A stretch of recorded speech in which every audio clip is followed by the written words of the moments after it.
Por el multimedio, Tiro al Blanco, bajo la coordinación y participación de Narciso Isa Conde. La verdad sin dobleces, para hacer... Honduras, justamente en el año 2009, hace 12 años, fue la primera víctima del contraataque estadounidense a los cambios por la segunda independencia continental y a favor del desmonte progresivo de las políticas neoliberales. El presidente Zelaya anunció importantes reformas sociales y políticas. Incorporó a Petrocaribe, a Honduras, a Petrocaribe y al ALBA. Fortaleció la alianza con Chávez y estableció relaciones con Cuba. Al mismo tiempo, decidió convocar a una consulta popular para llevar a cabo una constituyente soberana. Era una consulta preguntándole al pueblo si apoyaba o no el reemplazo de la constitución reaccionaria, por una nueva a través de un proceso constituyente. Esto desató la conspiración golpista tutelada por Estados Unidos, con una hazaña muy propia del peor de los coloniajes.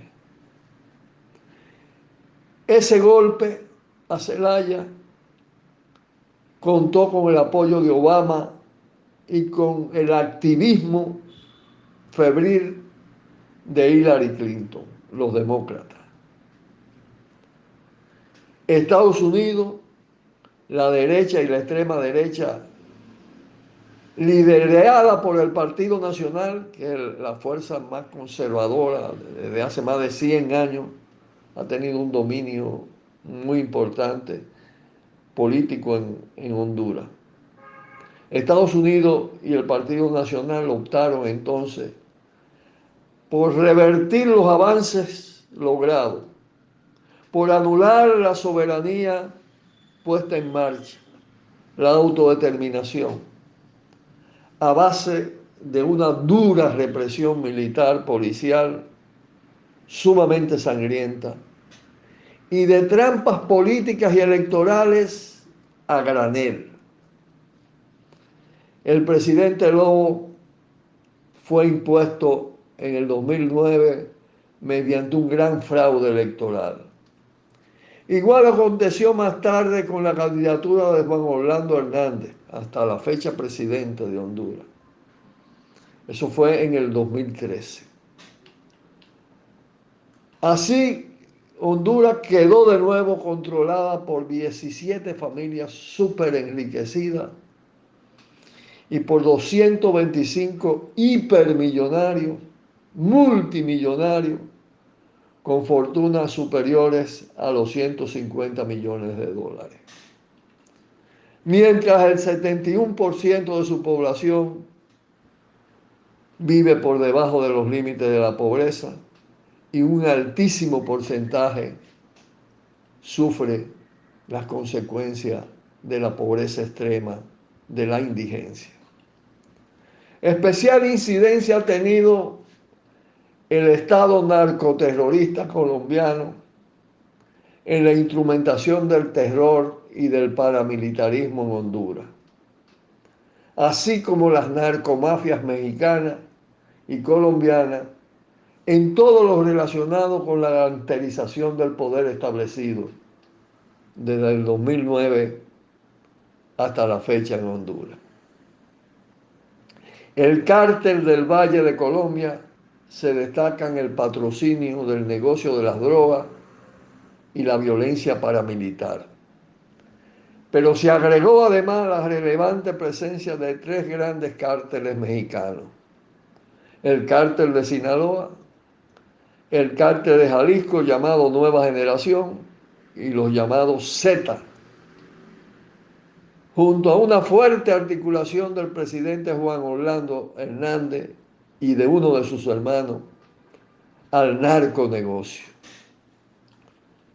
Más tarde, más tarde, el hermano del presidente fue capturado en Estados Unidos, fue extraditado a Estados Unidos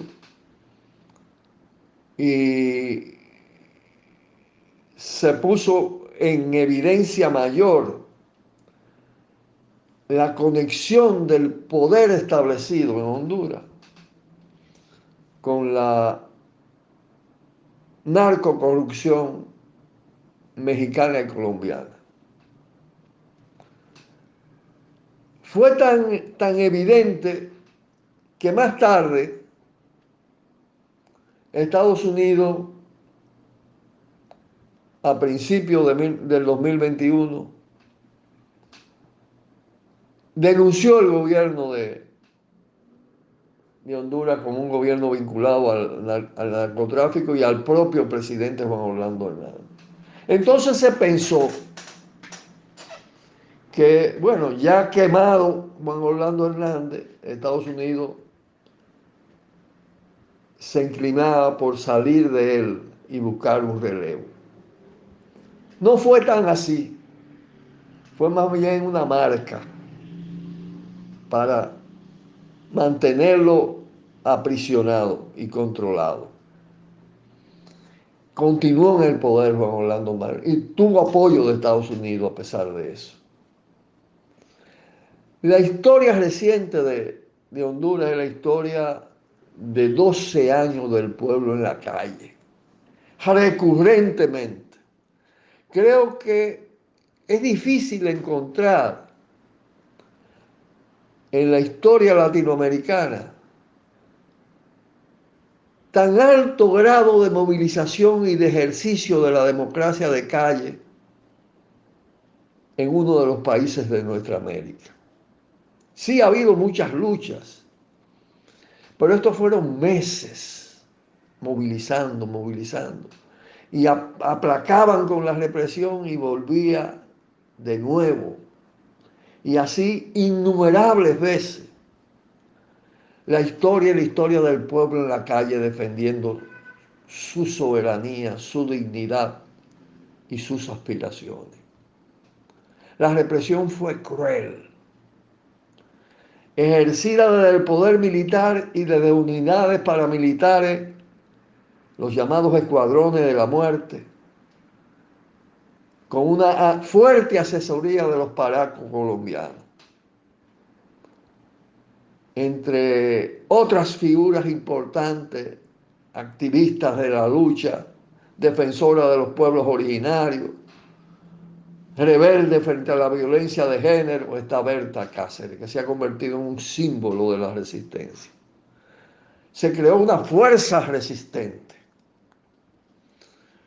La verdad fue que no alcanzó el ejercicio de democracia de calle en un país con unas fuerzas armadas súper reaccionarias, neofascistas, con una policía de ese mismo corte, con una base militar de Estados Unidos, la base de Palmerola. No alcanzó para desplazar el gobierno, que hubiera sido lo ideal, para entonces reconstituir las instituciones. Pero lo debilitó a tal modo que gran parte del movimiento, en vista de que no pudieron lograr el cambio a través del ejercicio de la democracia de calle,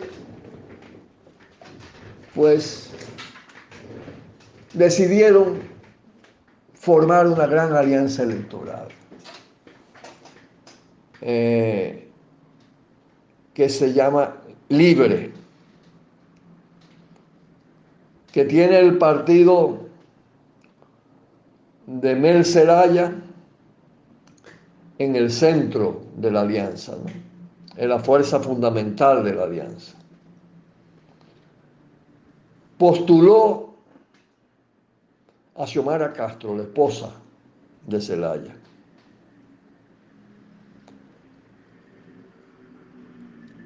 Ya antes habían hecho un intento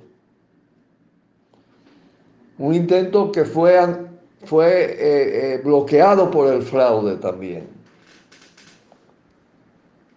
No con ella de candidato, sino en otro tipo de alianza. El Partido Nacional, que es un partido neofascista, se impuso por el fraude.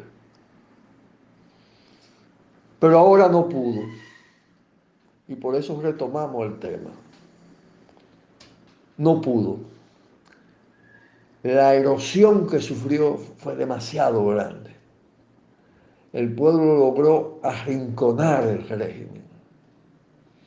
Y lo que se ha producido es una avalancha de votos a favor de Xiomara Castro, que prácticamente es la nueva presidenta de Honduras, con más del 50%. Queda pendiente todavía cuál será la correlación en el Congreso, algo que tiene bastante importancia. Porque esta victoria es una victoria que se monta sobre una institucionalidad pervertida, altamente corrompida, manejada por esas élites supercapitalistas, gangsterizadas, con todos los componentes de la corrupción impune. Es una constitución sumamente conservadora, con artículos inamovibles incluso, le llaman peto, de piedra, artículo piedra. Fíjense que con mucha inteligencia Zelaya, cuando ganó las elecciones, antes del golpe del 2009, planteó precisamente el cambio de la base constitucional, la consulta para la constituyente, porque estaba consciente plenamente de que esa institucionalidad es una gran trampa, amarra, aprisiona. Y es un tema ahora que de nuevo toma una actualidad enorme. Xiomara triunfa y proclama que no habrá impunidad, que no habrá más escuadrones de la muerte, que no habrá narcocorrupción y que abre un proceso de consulta, de amplias consultas con la sociedad. Ojalá entre ellas esté plantear de nuevo la consulta por la constituyente, porque de lo contrario la posibilidad de rebloqueo y de desestabilización de ese poder serán grandes. Por todos los factores indicados, las características de las Fuerzas Armadas, de la policía, de todas las instituciones, del tipo de constitución. Xiomara se definió en favor de una línea de autodeterminación, quizá no dicho así, diversidad de relaciones en el exterior, China, Cuba, Nicaragua, China bien tenida en cuenta. Y hay que decir que si ella es consecuente con eso, hay que esperar un nuevo contraataque. Y entonces hay que tensar la fuerza de la solidaridad en favor del pueblo hondureño. Preparémonos para eso. Pausamos. Por el multimedio, Tiro al Blanco, bajo la coordinación y participación de Narciso Isa Conde. La verdad sin dobleces, para hacer